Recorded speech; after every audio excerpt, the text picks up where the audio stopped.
I want to start by thanking you for saying something good about my book.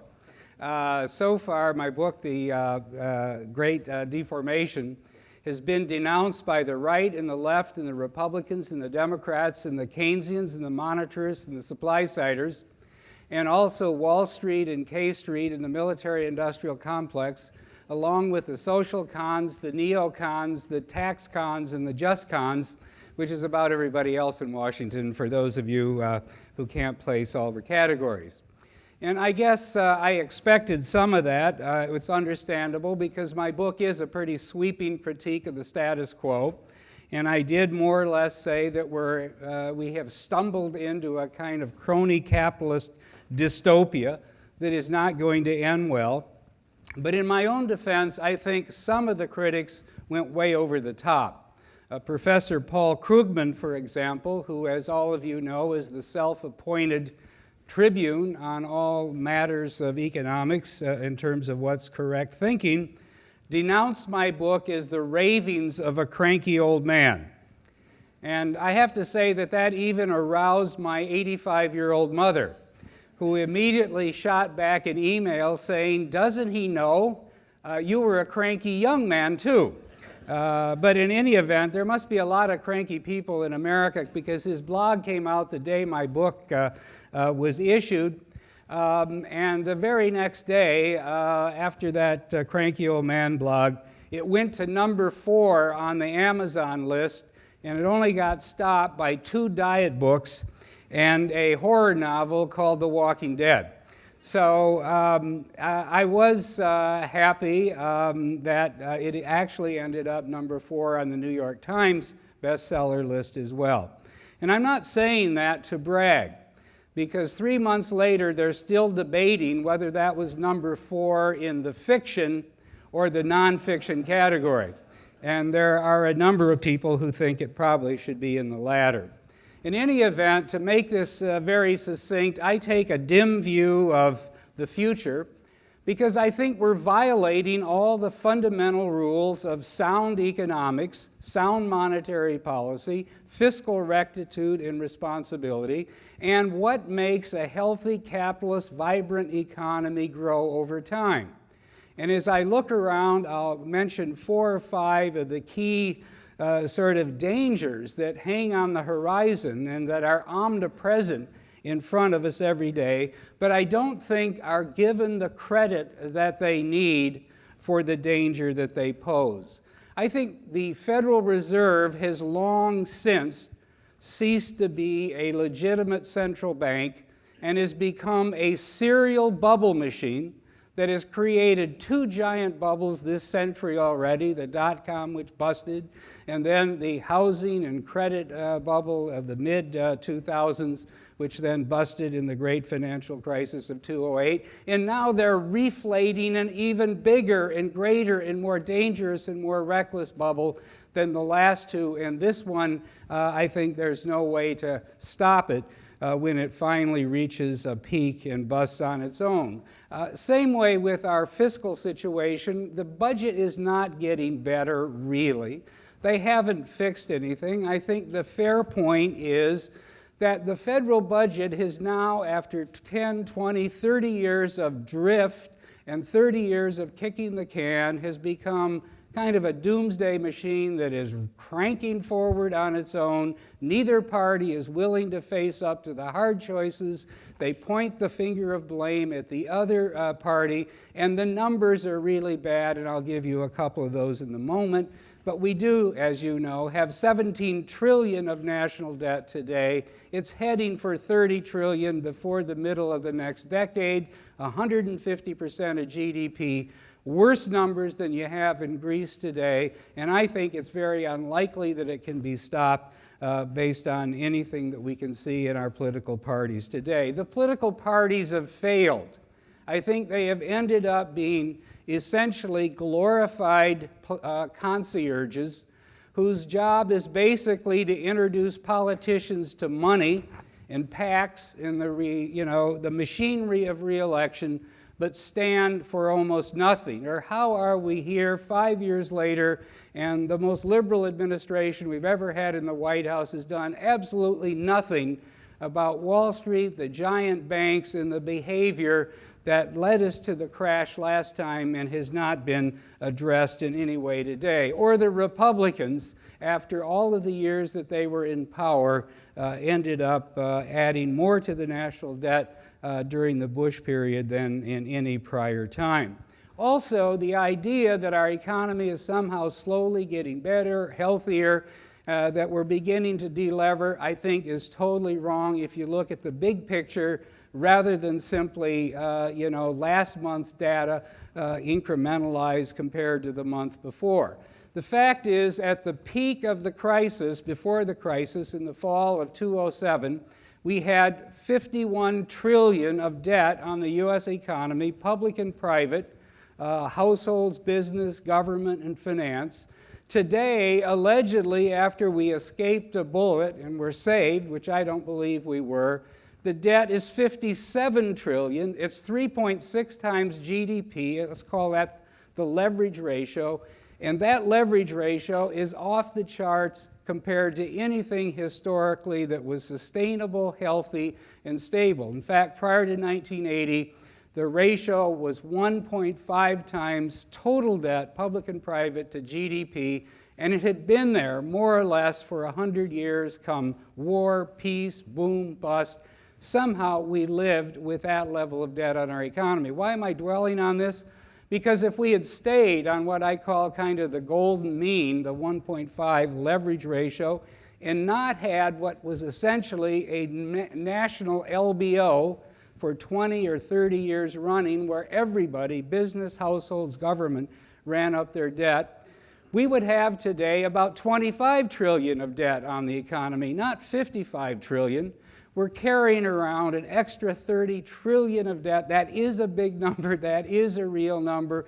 And it's one of the reasons why the economy continues to bounce along the bottom and have such difficulty recovering, because essentially we've done very little about it. Take the households. Everybody thinks households have begun to delever, sober up. Not true. The households of America had 13.5 trillion of debt at the peak before the bubble collapsed. The number today is 12.6 trillion, a very small change, but the important point is that that's still almost 2 times annual wage and salary income, or double the leverage ratio that we had as recently as 1980, when the middle-class households of America ran, let's say, a more sober household account in book. So when we put all this together, I think it's converging in ways that are going to be surprising to people and are not all of that constructive. But let me go back to the bubble machine for 1 minute. When I say the Fed is no longer a legitimate central bank, it's a serial bubble machine, I'm not really trying to debate whether they should have tapered in June or tapered in September or waited till October. The whole thing is lunatic. That's the point that you have to get across. We are 5 years in we are in the 5th year of this recovery, so-called. Remember, it started in June 2009, the recovery, according to the National Bureau of Economic Research. We're in year 5, and the idea that the Fed is still buying $85 billion of bonds a month, flooding the Wall Street dealers each and every day with 6 or 7 billion of new liquidity that goes immediately into speculative trades as opposed to the real economy, is just a measure of how far off base we are. We have in this country, unfortunately, because the media clock this by the day and the internet clocks it by the nanosecond, I guess, we have such a recency bias that we lose track of where we are and where we've been. Let me just give 1 or 2 numbers on why this thing is so unaccountable, so dangerous, and is seriously undermining the whole financial system in the United States. If we go back to 2000, when this century started, the balance sheet of the Federal Reserve was $500 billion, a big number, but it had taken 84 years to get there from when the Fed opened in 1914. Today, only 13 years later, we're not at 500 billion, we're at 4 trillion. the balance sheet of the Fed has exploded 8 times. All of that balance sheet explosion has basically been used to buy up government debt, buy up mortgage-backed securities on the cheap, and therefore has distorted the entire pricing mechanism in the financial markets. Interest rates are supposed to be the price of money and the price of debt. And the yield curve is supposed to measure risk in the future and cash flows, present value, discounted, and so forth. The financial markets are a vital core of a healthy capitalist system, and their job is price discovery, whether it's on stocks, derivatives, commodities, treasury bonds, or every other kind of short-term securities. None of that is working anymore. The entire financial system now is slaved to the word clouds coming out of the Fed and the $6 or $7 or $4 trillion, $1 billion of new liquidity that goes into the market every day. So if we look over the last decade, what has happened is that all of this balance sheet expansion has simply inflated one bubble after another over and over. You know what some of those are. My point, though, is it hasn't helped the real economy. Let me give you 3 quick measures. In the same 13 years where we had this horrendous explosion of the balance sheet of the Fed, the real economy has grown at only 1.7% rate, compounded 13 years, the lowest rate of growth in history, including the 13 years that started in 1929, and you know what that meant. Likewise, the number of middle-class full-time jobs that can support families in America was 72 million in the year 2000. It's 67 million today. It's down by 5%. Likewise, the median real income of households in America was $56,000 then in 2000. It's $51,000 today. It's gone backwards. Likewise, in the year 2000, we had 23 million people on food stamps and disability. Today, we have 60 million, and it's rising, by the day. So this has not helped the Main Street economy. This has basically fueled one bubble after another that's accrued to the benefit of the fast money and the hedge funds and the 1% and the people that have the assets, the financial assets that are being inflated by this policy. You saw the numbers recently of the recovery of income that's occurred, tepid as it has been, from the middle of 2009 to the end of last year. 95% of the recovery in income went to the top 1%, and that was under a Democratic household, or a Democratic White House that was allegedly run by a community organizer from Chicago. My point is that what the Fed is doing is so distorting the distribution of income and wealth in the United States today. It is not helping the real economy. It is not creating jobs. It is simply setting up the future for a massive collision. Look around you every day and you can see bubble after bubble appearing. If we go back, for instance, to the housing bubble, we know that the most devastating crashes occurred in the so-called sand states, Arizona, Southern California, Florida, and so forth. Look at today all of the $5,000 suits that are riding into Scottsdale, Arizona on the back of a John Deere lawnmower, buying up the properties by the hundreds and thousands, not because they have some competitive advantage or core competence in keeping crabgrass and rattlesnakes out of the lawn. It's because they're getting 2% money thanks to this lunatic financial policy that we have in this country. They're simply in for a trade, bidding up the price, and as soon as it looks like the game may be over, they'll be out of there as fast as they came in. I'm only saying this because it's a measure of the fact that nothing is healing.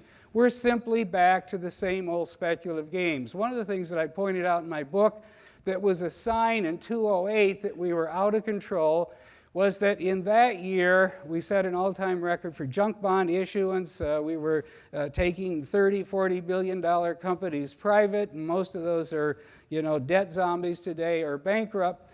But one of the signs that speculation was out of control was $100 billion of so-called covenant-light LBO loans were issued in 2000. We're up to $187 billion already this year, an all-time record. We're back to the same old thing, lending money to shaky companies with no covenants because we're at the point where this crazy Fed policy is forcing fund managers to chase yield, and they're buying, once again, paper that is certain to take a real spill. Now, I don't have time to go into the budget, but let me tell you, the forecasts that you're seeing are rosy scenario, based on rosy scenario economics, if there ever were any, and I know because I invented rosy scenario the first time back in 1981. But if you believe that we're going to get the full employment in 2016 and stay there for all time, world without end forever, that there won't be any financial collisions or breakdowns, that China won't hit the wall, that Europe will not end up in some kind of collision, that Japan, which is an old age colony going bankrupt, won't have an impact on the world economy. If you believe all that, then we only have 20 or 25 trillion in debt ahead of us. But if you simply do a cut and paste of the last 10 years' economic performance, which isn't very good, and you project it forward by a decade, we will create 10 to 15 trillion of more debt in the next decade on top of the 17 trillion that we have. We'll be at 20 trillion, and that's the tilt point. There's no way that the whole system can hold up under that. Now, what are we doing about it? Well, we have a defense budget that's out of control, $650 billion, 40% bigger than where it was at the end of the Cold War. Apparently, Washington didn't get the memo. We have no industrial enemies left in the world. Russia has become a kleptocracy run by a thief who would rather steal from his own people than from his neighbors. China obviously is the sneakers and Apple factory of the world. It's not going to bomb 4,000 Walmarts in America because it wouldn't last for a few weeks after. Yet, it has become such a jobs program. It is so under the thrall of the military-industrial complex and lobbyists for every defense contractor, military base there is, that nothing is done. Social Security, you know how big that problem is. And yet we can't even have the nerve to put on the table a means test for the 4 or 5 million affluent duffers who are retired in Florida playing golf every day and still getting their $30,000 Social Security check a year. I could go on, but the point is they have their head in the sand. The fiscal situation is festering. We will have another recession. It will explode. The debt is unmanageable. Washington will be in paralysis, government shutdown, debt ceiling crisis for as far as the eye can see. The Fed will take down the financial system when finally it loses control, and the bubble that's underway right now splatters all over. The American economy is not recovering because we're still in the hangover from 30 years worth of massive debt buildup that we've only begun to address. So those aren't very happy propositions, but I think they happen to be factual. And therefore, this little narrative we're having about whose fault it is there's going to be a government shutdown for one day next week is beside the point. We're going to have a system shutdown. We're going to have an economic failure. We're going to have a massive crisis of the likes that we've never had before because we're violating the rules. We're printing money. We're running massive deficits. We're living on a credit card.